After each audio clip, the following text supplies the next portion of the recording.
Hey Bob, I really appreciate the chance we have to get together today. I don't know if we have something that may help you, but I'm happy to go through the areas that we work in, such as increasing your cash flow, decreasing debt, and of course reducing taxes. We specialize in life insurance and annuities, and we do that because it could potentially shave years off of your retirement date.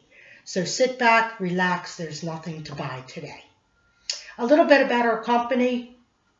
Fortis Financial is a national company with over 70 offices in the United States. We represent several insurance companies who have been in business for over 100 years with billions in assets. What we do is we teach people about money, how it works, and how to make it work best for you. Our number one goal is to have you become financially independent. Now, Bob, what does financial independence mean? Well, it means that the interest that is earned on your money, it will replace what is normally earned if you work. So at that point, you don't have to work anymore, only if you want to. Now, Bob, that's financial independence. Wouldn't you like to know how to get there a little sooner? Let's talk about some issues, challenges, and of course solutions. Yes, in the past 10 years, incomes have gone up. However, our living expenses, housing, food, these are the challenges that get people into debt. They have poor saving habits, and it becomes a real problem for them. Bob, take a guess. How many people are financially secure? We have people that are turning 65 years old. If there are 100 people turning 65 years old, take a guess. How many people are financially secure? Now you're close. 7. Bob, the other 93 are depending upon their family, maybe charities, and possibly still working. Now, what about solutions to these problems?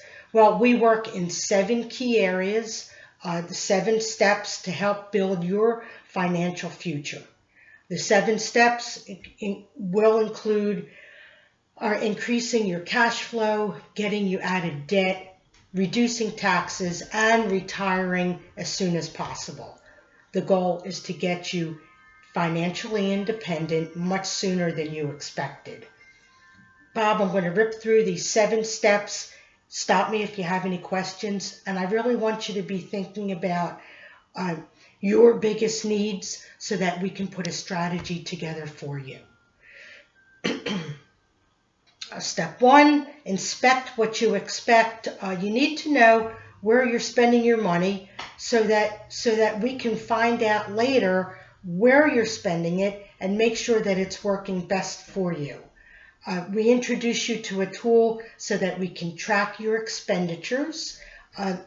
We also hope to be able to free up money so that quite possibly we can pay off that debt. That extra money can be used towards your future goals, pay off your debt, have a little bit of extra cash. Again, possibly to shave years off of your retirement date. Step 2 is increasing your cash flow. What does that mean? It means what money is left at the end of the month after you've paid your bills, your expenses. Now, Bob, at the end of the year, do you normally get a tax return or do you owe taxes? Because most of our clients, I imagine they get about $2,000 to $3,000 back from the government. That money is lent to the government and you're not going to get any interest back. Step 3, eliminating debt. Bob, some people have a little debt, some people have a lot. Is yours under control? We have sophisticated software systems. We plug in all the debt, your mortgage, your credit cards, your auto loans, everything. Plug it into the software and it tells us exactly how long it'll take for you to get completely out of debt. Pretty good. Step 4, creating an emergency fund. Most people don't have one.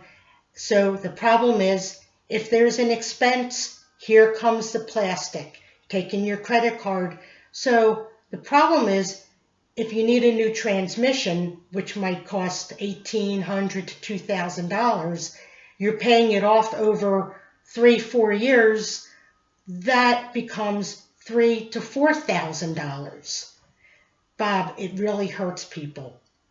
An emergency fund, a good sound one, has safety, liquidity, and a much better rate of return than your checking account. It's also separate from your checking account. You know what? Out of sight, out of mind. If you need it, it's there. But again, you're funding it a little bit per month. Step 5 is utilizing life insurance. Life insurance will protect against the loss of life, which is pretty devastating if one parent is gone and so is their income. Bob, who's going to pay the mortgage, the food? Devastating. A part of a good financial plan is proper life insurance to replace income, and it also sets up an immediate estate. Step 6, oh, this is the big one. This is the one that everybody likes. Now, if you listen to me, it could change the quality of your life. Step 6 is building long-term income and long-term savings. But there's 2 elements at play, 2 financial battles that you have to win this money game. Bob, can I be strong with you? Because the chances of being financially independent probably won't happen, and if it does, it's way out there. The 2 battles, first is the tax battle, and of course the second one is the inflation battle. Let me ask you a question, and I have my book right here. I want to show you an example. Bob, have you ever heard of the rule of 72? 72, and again, I'm going to show you the book, tells you that, let's say, for example, your money is getting 4% interest. You take the 4% and you divide it into 72, and it will tell you how long it will take for your money to double. So let's say, for example, you're 29 years old and you have $10,000, and your interest rate is 4%. At the end, when you're ready to retire at 65, your money will have doubled twice. So at 47, you're 18 years later, you'd have $20,000. At the age of 65, you'll have $40,000. Now, Bob, how long will that $40,000 last? However, if we start thinking about getting a better interest rate, let's say, for example, you're 29 years old, you still have that same $10,000, but you're able to get 8%. Well, 8 into 72 is your money will double every 9 years. So at 29, you have $10,000. At 38, you have $20,000. 47, $40,000. 65 years old, you have $160,000. What if you could even get an even better rate of return? How about, let's go for it. Let's say 12% interest on your money. And there are places that you can get that, Bob. You're age 29, you still have that $10,000. But your money is going to double every 6 years.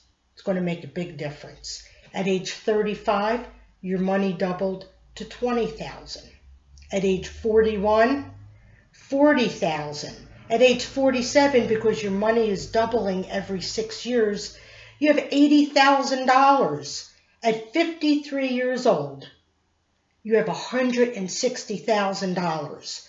At age 59, $320,000. And when you're ready to retire at 65 years old, Bob, you have $640,000.